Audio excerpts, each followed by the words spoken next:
Excellences, Mesdames et Messieurs,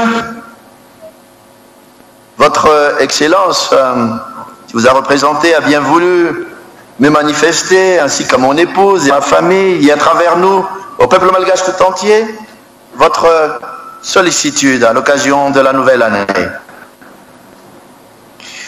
Nous vous remercions de vos vœux, et en retour, nous vous adressons à votre Excellence, aux ambassadeurs et aux membres des missions diplomatiques et consulaires, ainsi qu'aux représentants des organisations internationales et à vos familles respectives, nos meilleurs vœux de bonne et heureuse année 2018. Nous vous souhaitons à tous une année pleine de paix, de joie, de bonheur, de solidarité, gage de prospérité pour tous. Je ne peux commencer cette adresse sans remercier chaleureusement tous ceux qui, par leur travail, leur dévouement et leur loyauté de chaque instant, nous ont permis de parcourir un si beau chemin depuis 4 années. Quand, il y a 4 ans, nous avons reçu pour la première fois le mandat du peuple pour remettre Madagascar sur les rails du développement, notre pays était exsangue. Les forces hostiles à la nation empêchaient alors tout redressement, ainsi que toute unité du peuple malgache.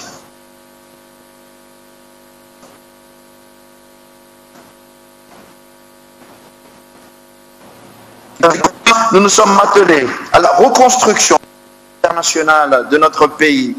Nous avons remis le respect de la Constitution au cœur de notre engagement politique.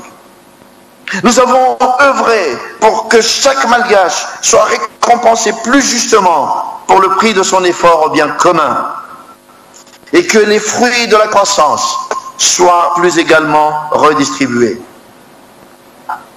Il faut le dire honnêtement que le PIB par habitant et l'indice de développement humain ont connu une hausse constante depuis 2013, tout comme la croissance, dont la hausse doit encore se poursuivre selon les prévisions du Fonds monétaire et de la Banque mondiale. Cette croissance, nous avons voulu qu'elle profite à tous. Nous avons tenu à la réinvestir dans le développement social et humain de notre pays, dans la santé qui s'est améliorée, dans l'appui à l'éducation, la formation et l'entrepreneuriat. Notre gestion budgétaire et financière a été améliorée. Les bailleurs de fonds ont accordé leur confiance dans le parfait rétablissement de la santé financière de Madagascar.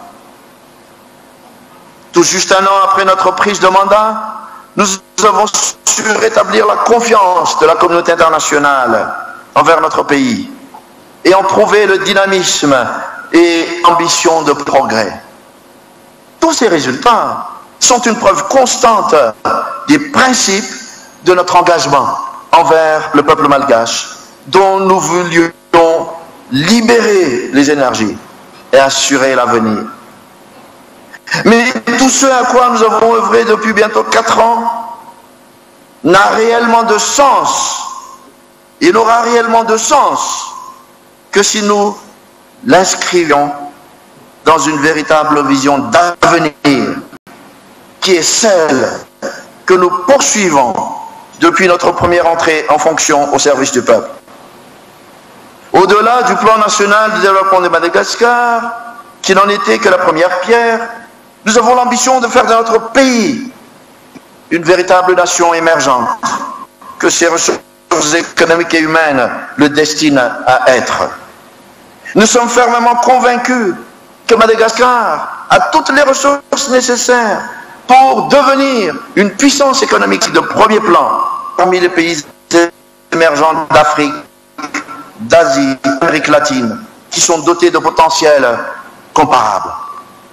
Nous devrons renforcer ce plan de développement pour un long terme et pour avoir un objectif de plein déploiement des capacités de croissance de notre pays. L'enclavement des provinces, dû au manque de routes et de moyens de communication, la faiblesse des échanges entre régions, conduisent à un repliement préjudiciable au sentiment d'unité nationale. Notre ambition collective à long terme a pour objectif de renverser le cours d'histoire. Nous voulons redonner force à l'envie de chacun d'appartenir à la famille nationale malgache, d'y trouver un soutien pour les entreprises personnelles et au service de tous.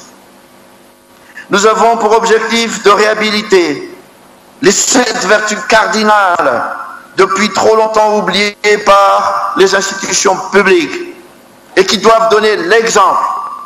C'est l'équité, l'inclusivité, la proximité, la sobriété, la méritocratie, l'exemplarité et la liberté de l'information. Je ne voudrais pas insister sur chacun de ces éléments, mais je voudrais néanmoins reprendre l'exemplarité, qui est la vertu exigée de ceux qui ont reçu un mandat du peuple et doivent gouverner avec des intentions sincères. C'est le sens même de la lutte que nous menons contre la corruption, ancrée depuis des décennies dans notre République, et que nous avons l'ambition d'extirper grâce à la stratégie nationale de lutte contre la corruption.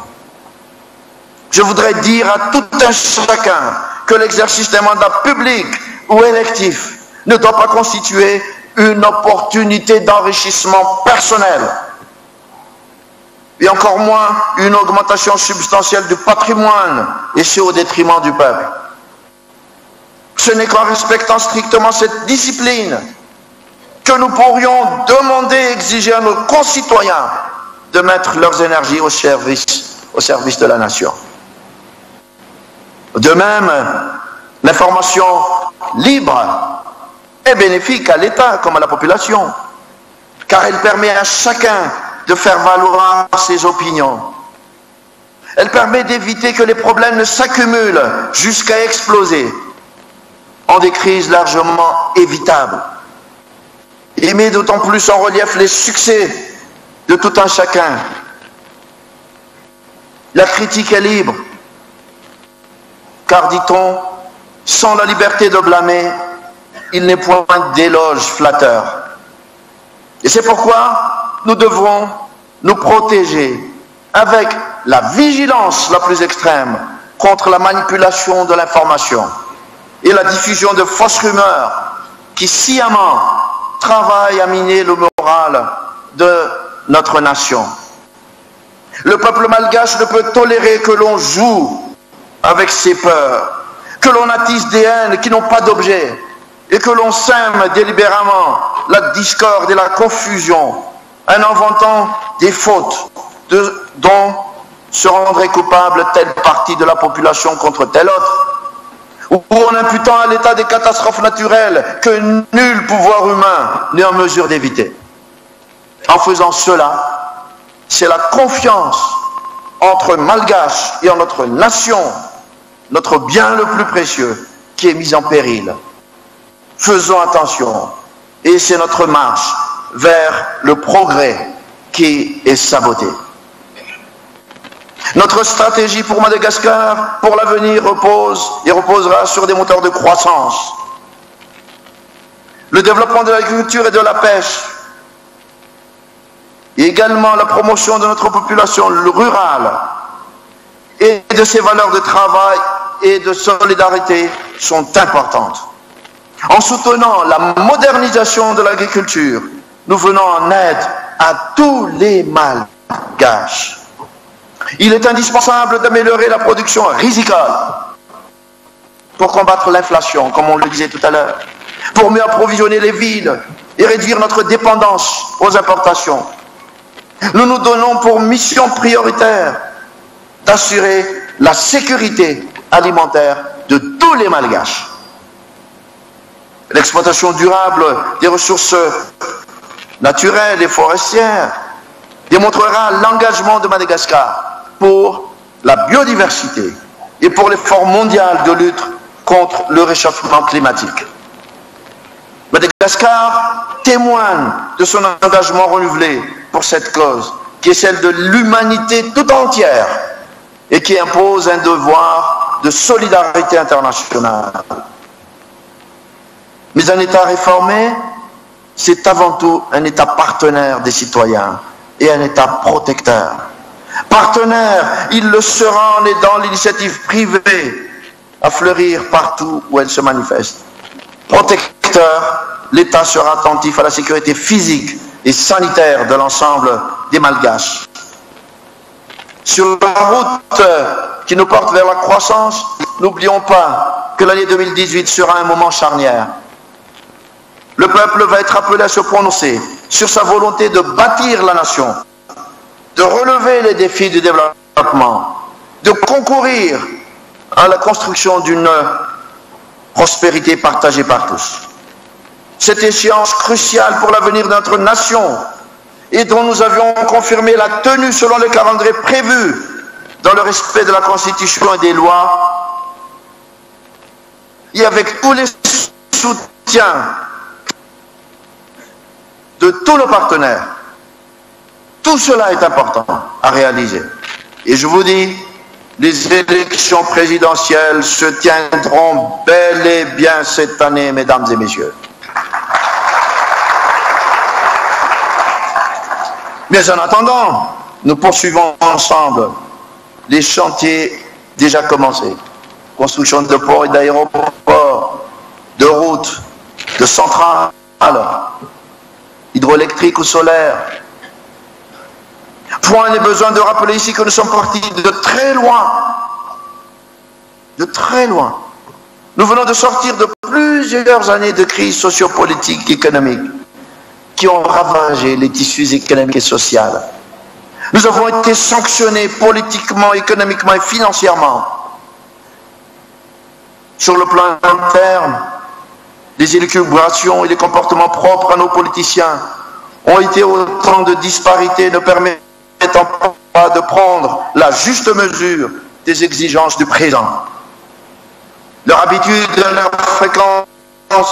leur fréquente dérive dépréciative, caractérisée par des paroles délibérément fausses, relayées par une presse encore sous l'emprise d'une faiblesse de professionnalisme, alimentait un populisme d'arrière-garde. Je voudrais vous dire que je suis avec amertume les étapes des démonstrations absurdes de celles et ceux qui véhiculent un pessimisme ambiant et qui veulent à tout prix rétrécir l'espérance de nos compatriotes. Et au lieu de participer, de travailler à bâtir une nation moderne et prospère, tant voulue par le peuple, ils continuent à entretenir le doute et à verser dans l'incongruité encore plus malvenue. À ces maîtres dans l'art de profiter de nos angoisses du lendemain, de créer des psychoses, d'attiser la haine des gouvernants, beaucoup, je vous le dis, n'ont pas été épargnés par ces méchancetés, y compris ma famille. Et dire que certains ont été déjà à la plus haute marche de l'État. Heureusement, la sagesse de notre peuple reste un rempart solide pour la lutte, pour la stabilité politique. Et au contraire, grâce à sa clairvoyance et à sa volonté de démontrer qu'il est jaloux de son choix démocratique, il n'acceptera pas les remises en question. Il n'acceptera pas les soubresauts liés à cette maladie infantile de notre démocratie. Nous avons parfaitement entendu et reçu le message du peuple malgache. Nous ne pouvons pas nous reposer sur nos lauriers. Il nous faut redoubler d'efforts et ne jamais oublier les principes moraux fondamentaux qui nous ont toujours guidés. Car Madagascar n'est pas voué à cette nation à la traîne des autres, ni les Malgaches à être le dernier de la classe. Je voudrais aussi dire que sur le plan international, Madagascar s'associe au monde entier pour lutter contre l'insécurité, l'extrémisme et le terrorisme. Nous militons pour un monde de paix et de stabilité. Et c'est à ce titre que nous appuyons les propositions de réforme du Conseil de sécurité des Nations Unies. Nous restons très sensibles et nous sommes très engagés aux problématiques de migration. Nous avons toujours milité pour la recherche de solutions dans les pays de départ et non dans les pays d'arrivée nécessairement. La jeunesse qui est concernée par cette migration devrait être au cœur des priorités du développement. Mesdames et messieurs, les défis sont nombreux. Les défis sont nombreux, mais je suis convaincu que beaucoup sont prêts à faire preuve de bonne volonté pour relever ces défis. Et c'est pour cela que je voudrais encore vous réitérer nos vœux de bonheur et de prospérité pour cette année 2018. Et je vous remercie de votre aimable attention, mesdames et messieurs.